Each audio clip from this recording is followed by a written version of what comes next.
Alright guys, BLM here, we're back with more Assassin's Creed 2. We're going to start Sequence 2 right now, so let's go. Sequence 2 is not that long. Sequence 2, last time we did it in about 35 minutes. We should be able to do the same here.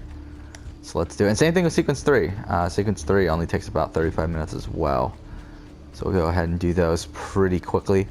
Sequence 4 takes a bit longer, so I mean that will probably take 2 parts, and then same thing with Sequence 5, and then 6 we can do in 1 part, and I believe every sequence after that takes about 2 parts, if not 3. But yeah, let's go. I mean, we are gonna have to. Well, in 1 we're gonna have to do the Battle for Italy and the Bonfire of the Vanities later on, because the game forces you to, and then we're also gonna have to find the Codex pages later on. But that shouldn't take too long, you wouldn't think. I mean, it would be better if we would take the time to do some viewpoints and everything, but we're not going to, so we'll see how long that takes when we get around to it. Fuck.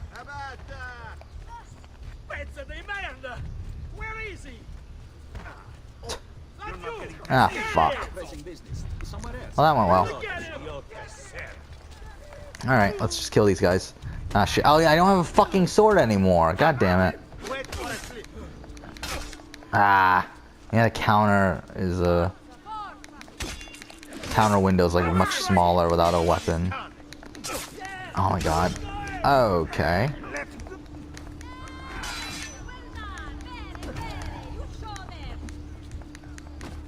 Oh my god, we're not doing well at all. Fuck, we're wasting too much time now.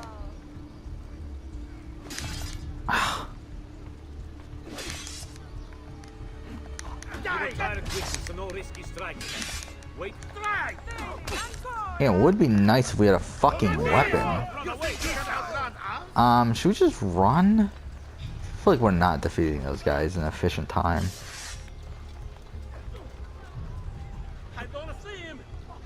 Okay.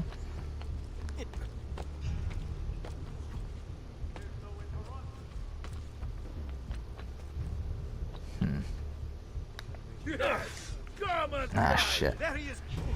Oh, we had it for a second. God damn it. Okay. Yeah, the graphics in this like remaster are really fucking good. At least like the graphics of like the environments and all that sort of stuff. Like, yeah, like the actual people, it's a bit iffy, but I'll say that. What the fuck? I don't even have a hidden blade right now. What the fuck was that? Yeah, I don't care. I know what you mean. I don't care. Hey, try using eagle vision. Yeah, okay, yeah, we did it. Okay, there we go.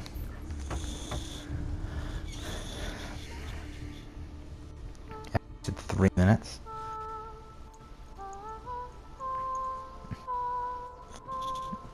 We have the wrong building.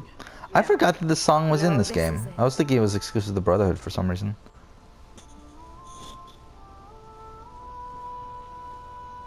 Yeah, it's really tough to distinguish like what's from Brotherhood, what's from AC2, because the thing about, I mean, because again, about those 2 games is that technically Brotherhood was originally, like the story that happens in Brotherhood was originally going to be in AC2, or at least parts of it. They expanded it obviously, but I mean, like the thing is that they want to add.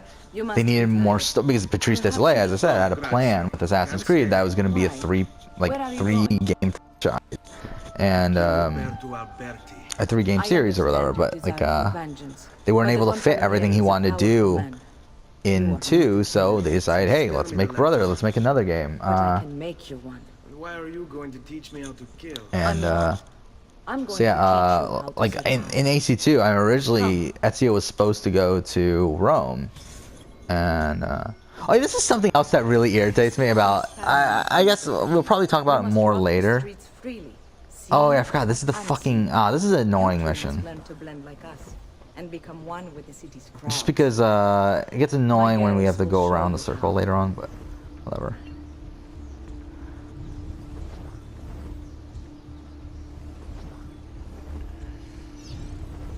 Okay.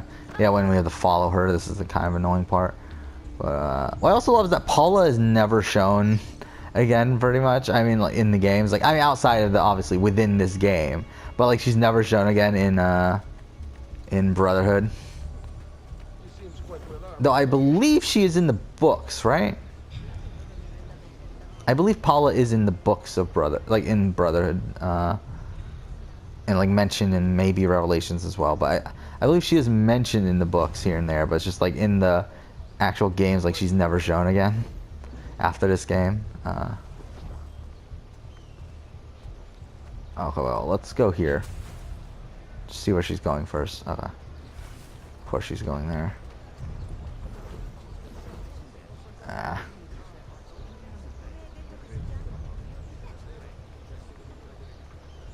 Okay.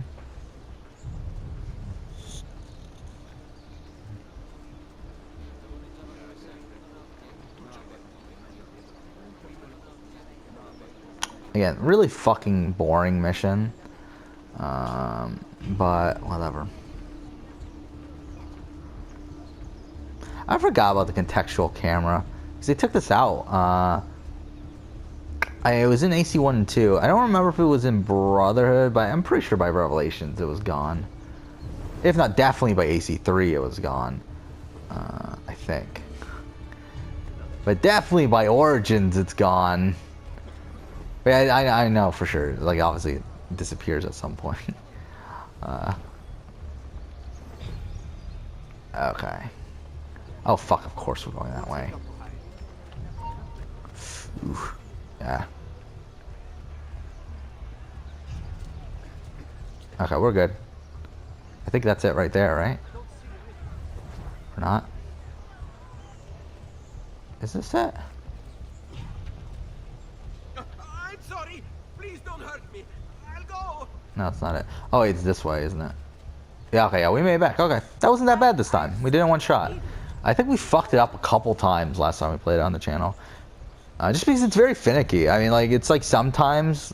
because obviously they set it for the guards to go around a circle. I mean, like, not the guards, for the people the crowds to go around the circle so that you can interact with them. But sometimes they just don't show up for some reason.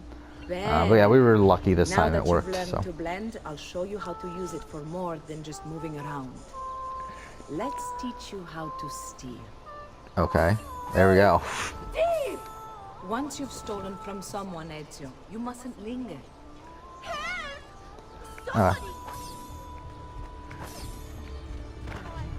Ah, shit. Nah, fuck. There we go. There we go.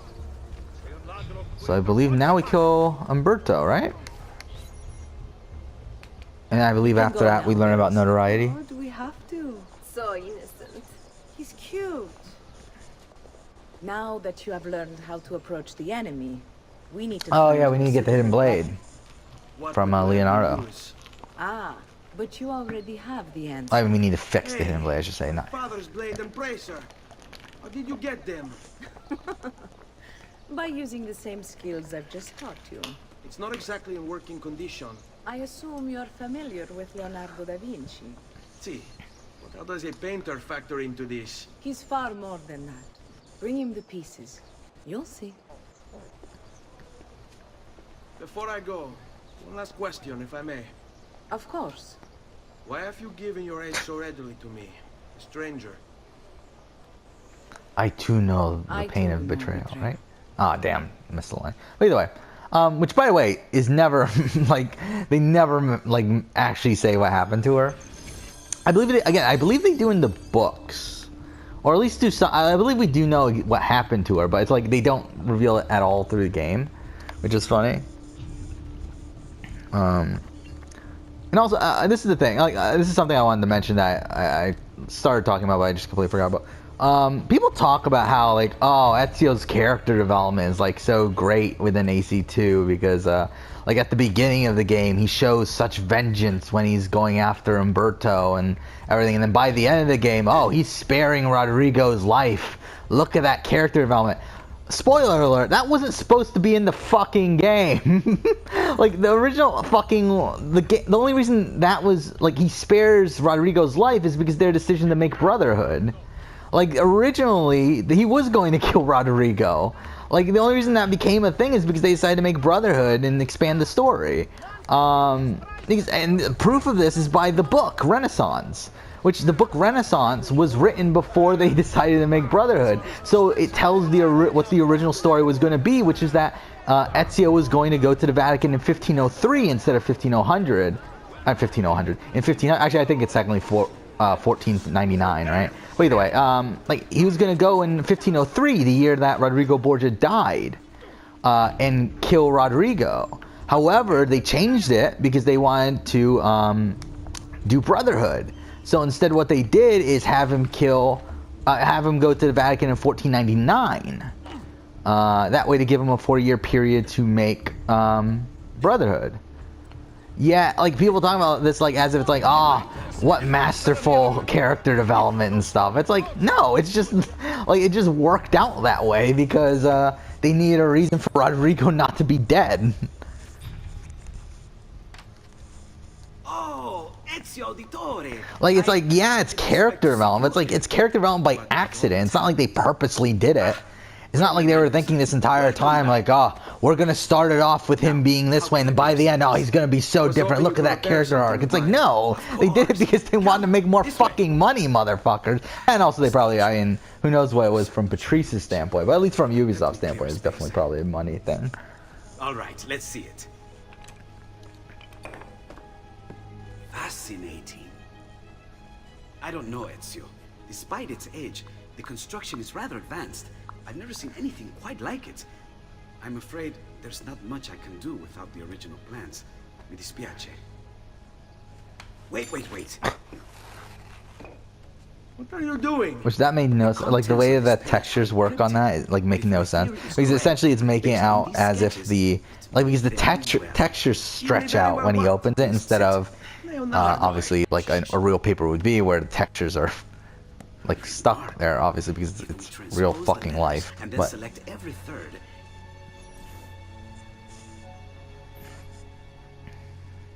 There, it's finished. Huh? What's finished? The blade. I managed to decode that parchment of yours. It showed me exactly what to do. Now all that's left is to remove your ring finger. Really? I'm sorry, but this is how it must be done. The blade is designed to ensure the commitment of whoever wields it. Bene. Do it quickly. I was only having fun, Ezio. Though the blade once required a sacrifice, it's been modified. You can keep your finger. which, again, that's another misconception, is that... Okay, well, that was weird. Okay, I thought the game fucking crashed for a second. I'm sorry. Which, that's another misconception, which has been talked about a lot, but people think that means that Leonardo And thank you for like modified the hidden blade so it doesn't get rid of his finger, when it was Altair that did it. Just a moment. But whatever. Wait here.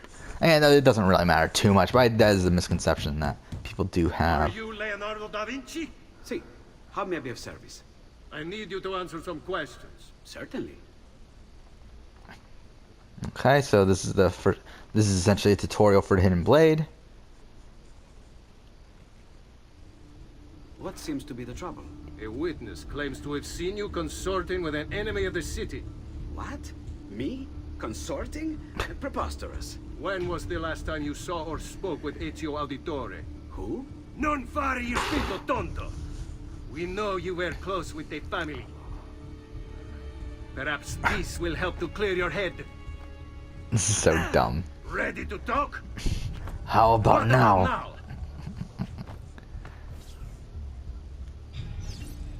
about There we go.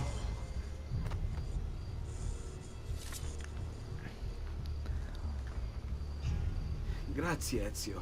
Sorry about that. I've grown accustomed to their Oh, we're voice. talking with her What back of to the him. body? Oh, there. Bring it inside and put it with the others. Others? The city gives them to me for research. Okay. There we go. Again, tutorial for picking up bodies. Shit.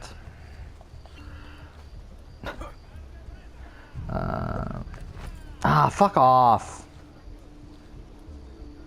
Yeah, if you want to know the stuff that they changed to accommodate for Brotherhood, read the book Renaissance, because that'll pretty much tell you what. I mean, like, I know they've said since then that it's like, oh, it was just because miscommunication between us and Oliver Bowden. It's like, that's fucking bullshit. No, that was the original story. You just fucking changed it at the last second. I mean, there are minor differences throughout the book, but you can 100% tell that they gave him an outline to follow. Because, I mean, again, plot point wise, like, it follows Assassin's Creed 2, like pretty much exactly in terms of the major plot lines, with the exception of the Rodrigo Borgia stuff, which happens in 1503, where he assassinates him in 1503 instead of what happens in the game where he spares his life in 1499. But whatever. Okay. So I believe we're going back to Paolo right now, right? Shit. No. Ah. Bring me your sick and wounded. I'm sure it's a misunderstanding. Okay. Yeah, I've talked about this before too, that Assassin's Creed 2 is not my favorite game in the Assassin's Creed franchise. I know for a lot of people it's either 1 or 2. For me, it's number 5, I believe, last time I checked. Last time I thought about it. I have it at number 5. To be honest, for a while I had it at number 6, but then my last replay of Unity brought Unity down a bit. But yeah, oh, there's the glyph. I'm not going to bother with it, but there it is. Yeah, I mean, the thing about AC2 is that, again, narrative-wise, it's one of the best in the franchise. Narrative-wise, based on the solely off the narrative within this one game, it's probably number 3, I'm thinking. I think Black Flag is better, and I think Revelations is better. I think this is probably the best, with the exception of those, though. Just solely based on the narrative. Oh, yeah. I've given you the skills. We were supposed to push the button. I missed it. Whatever. All that remains is the deed. But from a gameplay perspective, it's fine. But I should say, actually, I should change it. From mission structured perspective, it's pretty fucking bad once you get to Venice. It's really bad, and that's really what harpens my opinion of the game. Is like the Venice stuff is just such a slog. It's really fucking annoying. That, and also the fact that even just from a straight up gameplay perspective, it doesn't have a lot of the things that other games in the future would have, like games like Brotherhood and whatever, where it's like the open world, it's like just kind of empty. Like it's not really, like outside of the the beat 'em up missions, the courier missions, and the other one, whatever the other one is, like the races. It's a pretty boring open world. Like there's not really that much to do. I mean, again, I guess there's glyphs and feathers and stuff, but it's like nothing. I should rephrase that. There's nothing really fun for you to do. Like there's stuff to do, but it's like none of the stuff there is like really fun. Like it's not really stuff you would do unless you were like going like, hey, I want to 100% complete Assassin's Creed 2. So I mean, like, yeah, I don't know. Assassin's Creed 2 is not my favorite game in the world. Again, I think Brotherhood improves upon it in every possible way. Again with this, you have overstepped your bounds, Uberto. Who are you to speak of bounds? You who have. I love how, like, all of a sudden now he's like a fucking dickhead. Even though he was like super nice to us earlier. Of course not. Ever innocent. How convenient. And that's another thing I don't like. Even though I do really like the narrative, as I said, like that's one of the things I don't love about this game is the portrayal of its villains. Villains and protagonists, really. I mean, like, this game is very black and white, which I do not like, especially from Assassin's Creed, which is very much, even from the first game, has been about the gray in the middle. Like, it's been about how the Assassins and Templars are very similar, and how neither are right. However, this game very... like it very blatantly talks about how the Templars are bad and the Assassins are good, essentially. Like that's like it's essentially like, and it's the same thing with Brotherhood. Brotherhood does the same thing, and that's why I don't particularly like certain things about the. Oh my God, look at that! About those two games. Revelations is very much in the gray, and that's why I really like Revelations. Again, AC1 is very much gray. Black Flag is, and to be honest, Black Flag is pretty much black and white, right? But the difference there is that your protagonist isn't part of the assassins, because in Assassin's Creed Black Flag, the assassins are looked at as the good guys, kind of. But then again, I don't think the Templars are necessarily looked at as the bad guys either until like the very end. All right, here we go.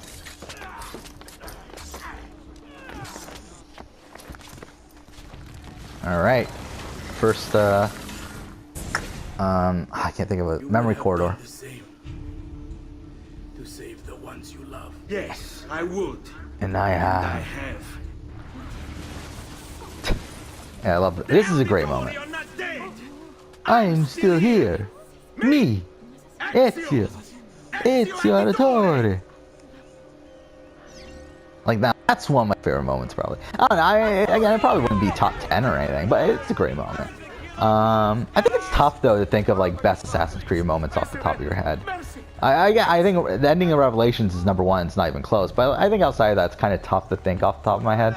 I think Minerva showing up at the end of this game is definitely like that's like the point where I was 100% on board with Assassin's Creed. I loved Assassin's Creed 1 and I really liked Assassin's Creed 2 up to that point. Like, I really liked both of those games, but when Minerva like showed up and like that's the moment where I was like, holy shit, I love this franchise.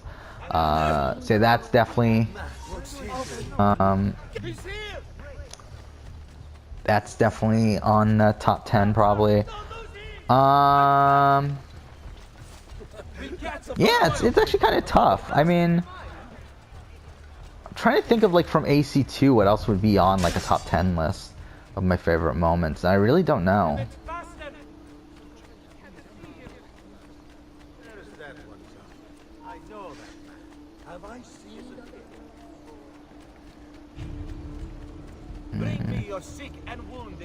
Should I make, actually, maybe I should do that. Maybe I should go about making a list while playing all these games of like my favorite Assassin's Creed moments, since we're replaying all these games anyway.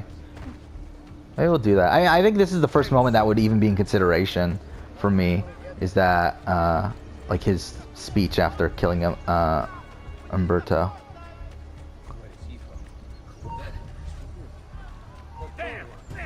Ah, shit.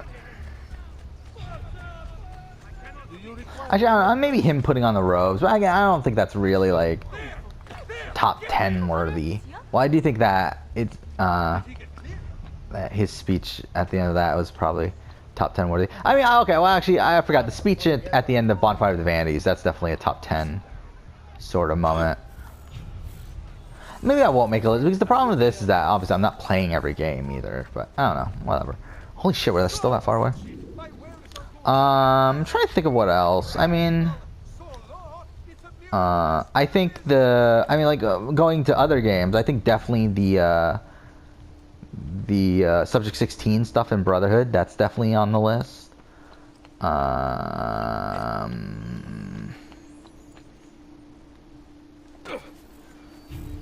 Probably what Cesare when he's about to kill Rodrigo. I like his speech there, but I don't know if that's top 10 worthy. I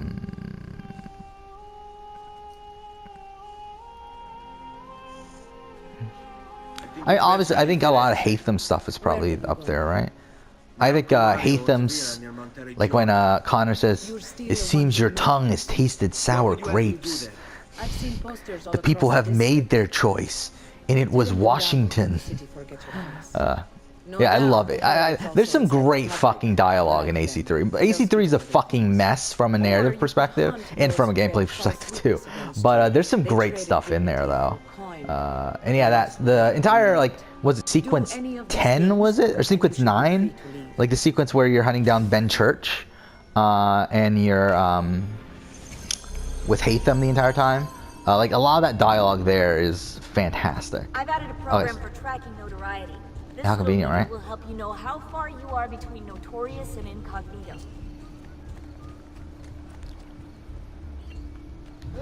This will help you know if you should watch your actions. It'll also tell you if the notoriety level is part of Ezio's memory or not. Damn it. That's annoying. I'm trying to think of what else. I mean, like the entire, like Ezio sparing Rodrigo is definitely a top 10 moment for me. Even though I complained earlier about how it was pretty much not retcon, but it was like a last minute decision that they kind of just so happened to make. But it is still a great moment. I mean, really a lot of that where it's like, I am the prophet, and Ezio says you never were, or whatever. That's a great moment. I'm sure there's many others. I'm just trying to think of like what other moments there are. Bentornato, Ezio.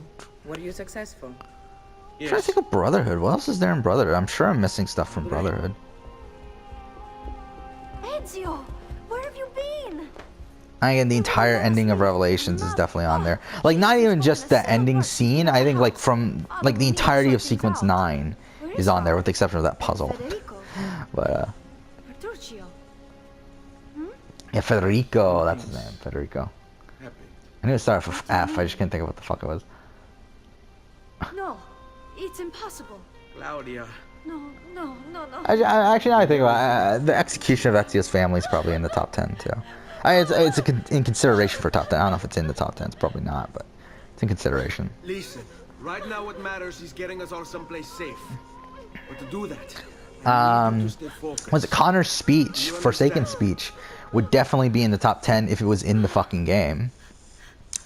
I mean, technically, I believe it is in the game, right? It's in the. It was like found in the file, but it's just not used for some reason. That'd be cool if they add it in the remaster, have the speech, because I don't get why that speech isn't in the game. Like, it's really like the best Connor moment probably ever. I mean, because like really, it does wrap up his story. It wraps up his character arc in that game, and for some reason they don't fucking include it. Like, it's so weird to me. On me. All right, let's leave. Blessed Mary. So yeah, we're about we're like over 30 minutes of like ahead of pace from last time we played the game at this point, which is kind of funny. I don't know how we lost that much time the first time we played the game, but whatever. What other moments would there be? I mean, obviously Black Flag has a good amount. I mean, I love Black Flag. I mean, oh, I just realized I'm going the wrong way. Fuck, I wasn't paying attention. Like Black Flag, I think, like you have Thatch dying. You like in a world without gold, we could have been heroes. You have the Captain Kenway, ever splinter in my side. What the fuck? Are we lost? I think I like completely lost my way, but okay, I think it's here. There we go. I don't know how the fuck I got that lost. let's do it. Okay, yeah, problem with this is that we also need them to stay nearby to have it activate, but whatever. Yeah, ever splinter my side. You got when he kills Roberts. Oh, you even have like when he's like when Roberts turns him in and he like yells like Roberts. Like, I fucking love that game. I fucking love. I love the narrative. Again, it's such shit. The fucking mission structure in that game, though. It's like really bad. It's like it's so strange because I think that's like one of the biggest like differences between like the narrative and then the mission structure. Because again, narrative fantastic in that game. Mission structure abysmal. Like, it's so bad. And again, we'll get to it. We're gonna play it, but it's like, oh my god. I'm trying to think if Rogue even has any moments I would put on there. I mean, the thing about Rogue is that, again, there's some great lines in Rogue, and there's a lot of funny lines. There's a lot of, I make my own luck, Liam. And whatever else is there, but, Follow my What lead. will happen to our house? this is a lot more green than I remember. It's funny, like, comparing this to the, AC, I mean, the original version of AC2, so much more colorful. They were. Like, it's pretty foggy, if I remember right, in the original game. And, like, it's, like, on, like it kind of has a blue and brown sort of color palette. Like, obviously here it's much more colorful. Yeah, we saved, like, 8 minutes off of our time last time doing Sequence 2. So that's pretty good.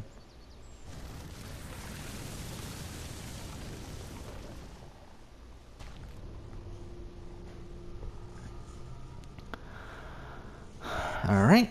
When do we get out of the Animus? It's not until a bit later, right? Yeah, especially in this game. Actually, wait, this is the, Yeah, this is the only game that we're gonna be playing that regularly keeps you out of the Animus. Oh no, I guess. Oh, I mean, debatably about. Yeah, I forgot about. Was it? Revelations takes you back to Animus Island every couple sequences, right? But whatever.